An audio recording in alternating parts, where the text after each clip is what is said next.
questions about real world. Like, so this is what happens to me. I'm on the Zoom call, and I see that the VP's right there, the director's right there, the CIO's right, like all these people, and then there's the managers, there's a couple employees, a couple account executives.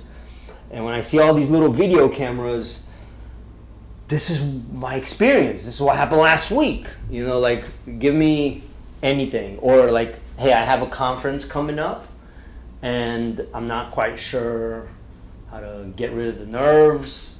How can I get comfortable up there for long periods of time? Not just like a quick intro or whatever. I don't know what your questions are, but you're obviously here, right, for a reason. So feel free to just shoot them at me, and then we'll try to fix as much as we can. Again, the true transformation happens when you're up here, not when I'm up here. But at least I can give you more of kind of like, maybe guide on the side type of thing. Like, hey, try this. Little tips, but tips don't really do the trick, because if they did, we could just watch YouTube. And there's tons of tips that we get on public speaking. Sometimes it's a little bit better when it's close, because you pay attention more. Nobody's, the coffee maker didn't go off, the AC vent, what I mean? Like, there's not all these distractions. So sometimes it's a little bit different, because at least now you're hyper focused. We locked the door. Nobody's going anywhere. We're talking about public speaking for 90 minutes. So it's gonna shift you a little bit. Plus the energy is a little bit different than YouTube. You feel something. Yeah. But again, don't assume that if you ask questions and we answer them, that you walk out of here. The true transformation happens when you come up here, and in the classes you'll be speaking several times per class. Sometimes I leave people up there for half an hour, and they're like, okay, I joined the class, and now what happens? I got my notebook, I got my memory card for video footage, and then it's like, whoa, I push them right in the pool. But I don't just push them in the pool to the point where it's like, hey, I want you to become a good boxer, so I'm just going to throw you in the ring. And then like I expect you to box. Because what's going to happen is you're going to get busted ribs, a bloody nose, and you're going to associate all kinds of what?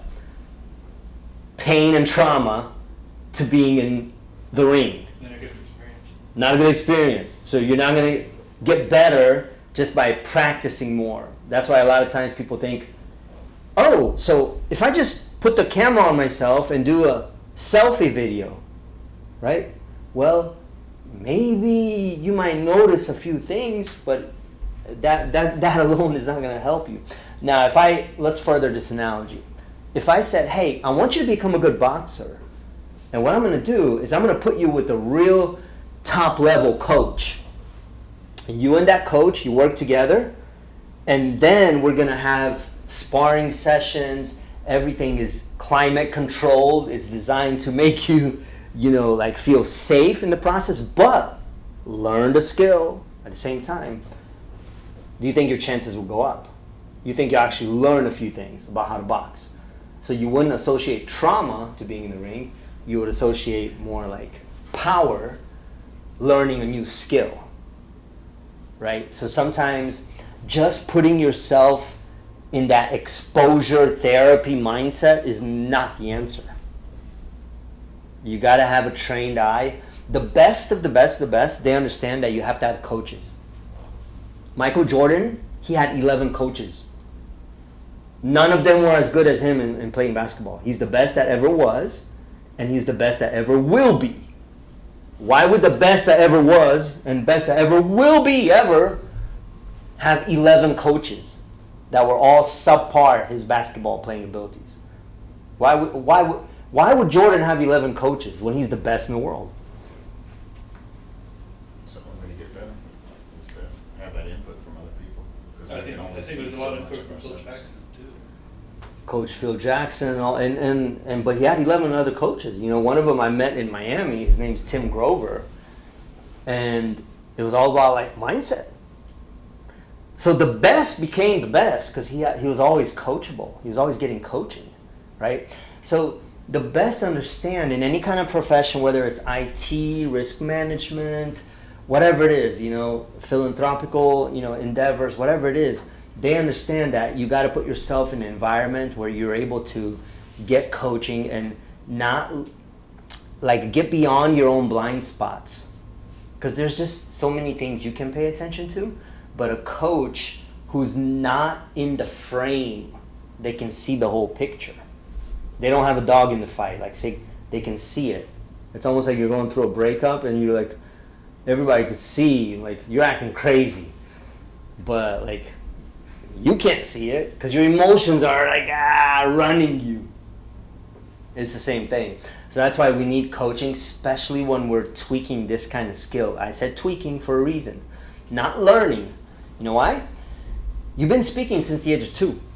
Everybody here has been speaking. Everybody that comes to me, they speak all day. They've been speaking all the time. The problem is, for a lot of people, you're speaking in such a way that creates anxiety, or it's boring. It just doesn't captivate attention. And you know that it's boring, and the reason you know is because you can see people tuning out based on their body language. And when you see them tuning out, it makes you feel like, okay, I must not be doing a good job. And you're probably not. That's the real truth. So, but you are speaking. So that's why I can tweak you in about 3 sessions, because it's not learning a brand new skill like a martial art. That would take me, that would probably take 3 years, right? But it's doing something you've already been doing since the age of 2, but just coming to a public speaking chiropractor to tweak you and put everything in line. And it's like, oh, got it. Now I'm aligned. Now I understand how to captivate people's attention. Now I understand how to unleash my charisma. Now I understand how to just have content just flow and get out of my own way, because all you guys have content for days. Literally, I could put on a 3-day seminar off the rip without preparing any slides at all. I do slides sometimes for corporations, but that's for them, not for me. So I have this ability to talk endlessly forever, and so do you. And you can make it interesting at the same time.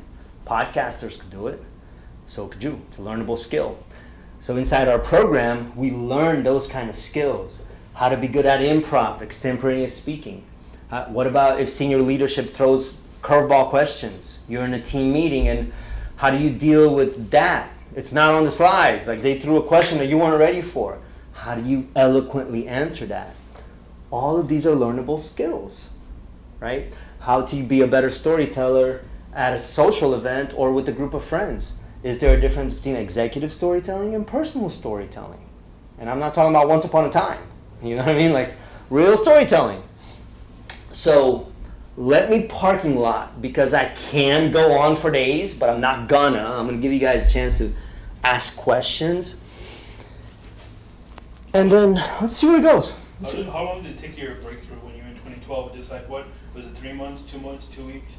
Or just like overnight, or just basically, okay, you flip the switch between, I could do both, extroverted, introverted, but It took me 3 decades. Like, but the thing is, but in 2012, I was able to take 3 decades worth of work, of trying to study and failing, most of it. It's like Einstein, or Thomas Edison just kept failing.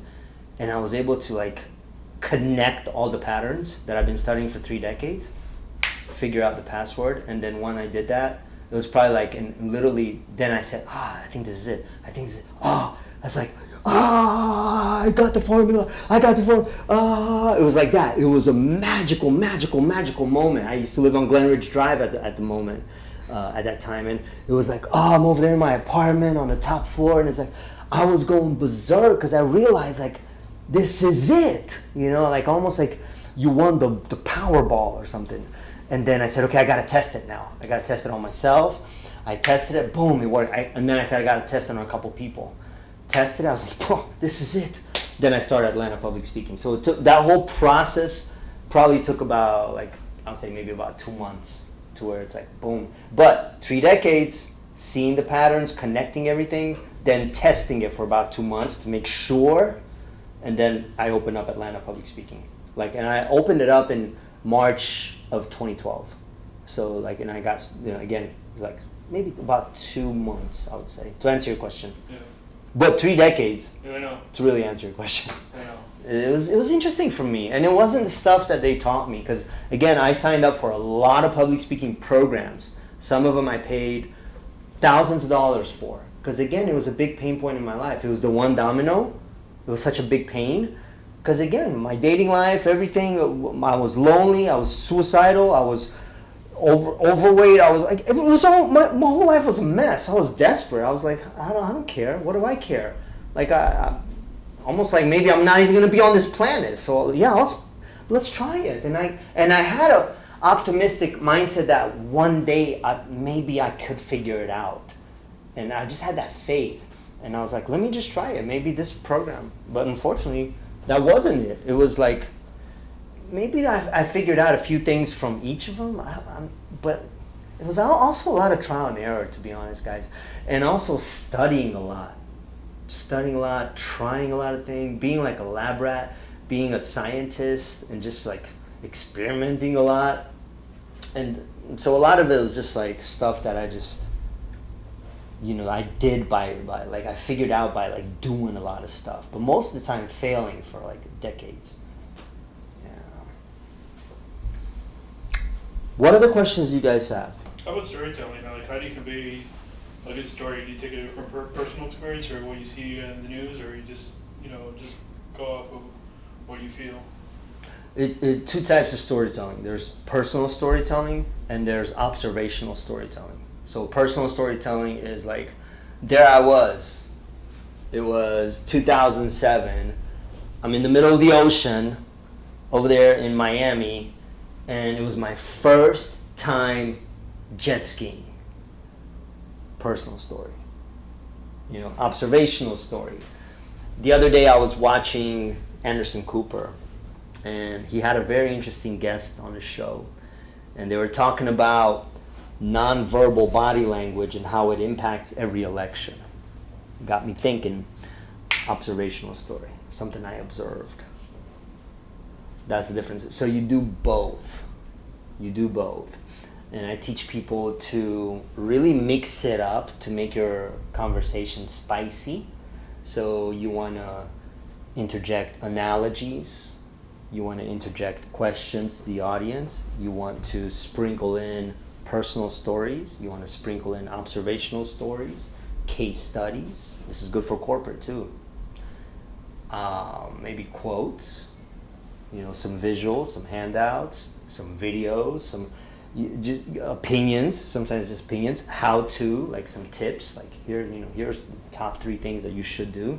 So you incorporate all of those to give a little bit of spice to your content, so that you're not just story after story after story after story. You mix it up. But to answer your question, you should. I think you should do both personal story and observational stories, and then some other types of, I call these legs, pieces of evidence to support your main idea, tables. Yeah. So the legs support the tables, almost like you have a mind map. Yeah. With tree branches. So always kind of like mix it up. Do people find you intimidating when you speak? Because like for me, when I don't just have to speak. I even go to the gym, and even people look at me. I mean, I don't know. People think I'm young when I shave my head, but they find me intimidating, even to come up to or whatever, unless I'm with my trainer. Yeah, so they do, because that's a protective mechanism. Let's say you're at the gym and you want to start a conversation with this girl who you find attractive, and she's doing squats right in front of you, and you're just like, hey, it's not a crime to say hi, is it? Last time I checked, they're not going to culture cancel you for saying hi to a girl at the gym, so like, that's okay, right? But I will just play with that scenario, because it could be other, you could talk to a guy, nothing. If you're into that, that's fine. But like, even if you just want to make friends, that's okay too. So there's no judgment from my side. But let's just say that it's an attractive girl. You want to start a conversation at the gym, right? Yes, she's gonna find you intimidating. Yes, but if you have the skill to let her have enough time to experience your energy, and then you skillfully get her to lower her guard to get comfortable, then eventually that intimidation goes away, and then she's able to like build rapport with you. But to answer your question, yes. At the beginning of every time that you approach a stranger at the gym, they will find you intimidating at first. So it takes some skill to get over that. Because I usually get that when I go to the museum.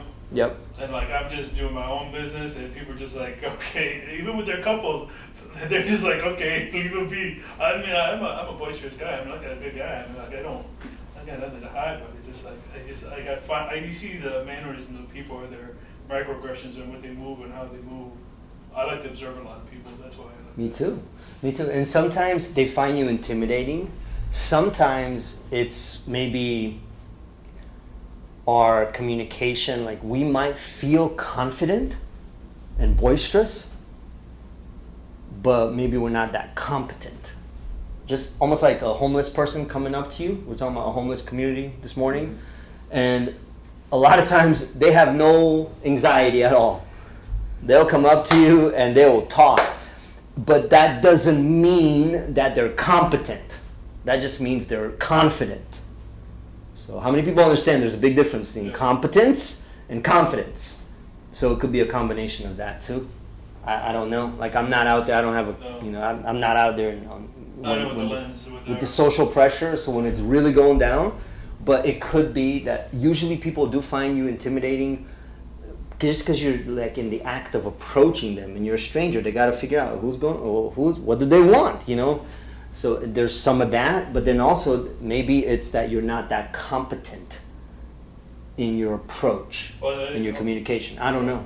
No, I know. I just the signals of everybody else. But for me, I just go to work out with my trainer and just go whatever I have to do. And they have to talk to my trainer if they want me to open up. But I usually don't like to open up because I'm paying like $55 a session just for they get to get over and done with. Because as I say, time is money. It's just like, after this session, I have to go back to work. So. And also, like if we're talking about dating, how many people are single in the room? Just so I make sure. Okay, so we're talking about dating. Then honestly, approaching girls at the gym or women at the gym is not like the highest and best use of your time. I know. But even like when you public speak, even when I'm at in a conference or anything like that, you see. I mean, like I don't know how you win the crowd over. Like you do an elevator pitch, or first you start with an elevator pitch, or whether it be a personal story or observational story, and then you move forward to whatever you're speaking about in that classroom. But then how do you navigate? Because some of the people are just like, oh my goodness, it's like, oh man, how long is this gonna take? Blah blah blah, and then you gotta navigate like the communication style, how that never happens to me anymore. And I don't try to make such a plan to where, okay, now I'm gonna do an elevator pitch. Now I'm gonna do a personal story. Now I'm gonna like pay attention to make sure I get the visual, the auditory, and the kinesthetic to do a little bit for everybody. It doesn't happen anymore because I don't think about that. I simply am myself all day long. And when I'm at a conference, I just continue being myself. And then when I step off the stage, I continue being myself. And people find that attractive. So, and it's not just guys or girls. It's like everybody finds that attractive. Now, I'm not saying that, everybody's, no, this is like even you could be the best in the world. And I'm not saying that I'm the best in the world. I'm probably the best trainer in the world. Like, easily in the top 3 public speaking trainers in the world, but definitely not the best speaker.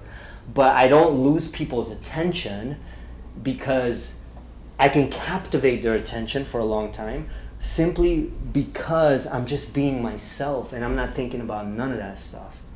So it could be, elevator pitch.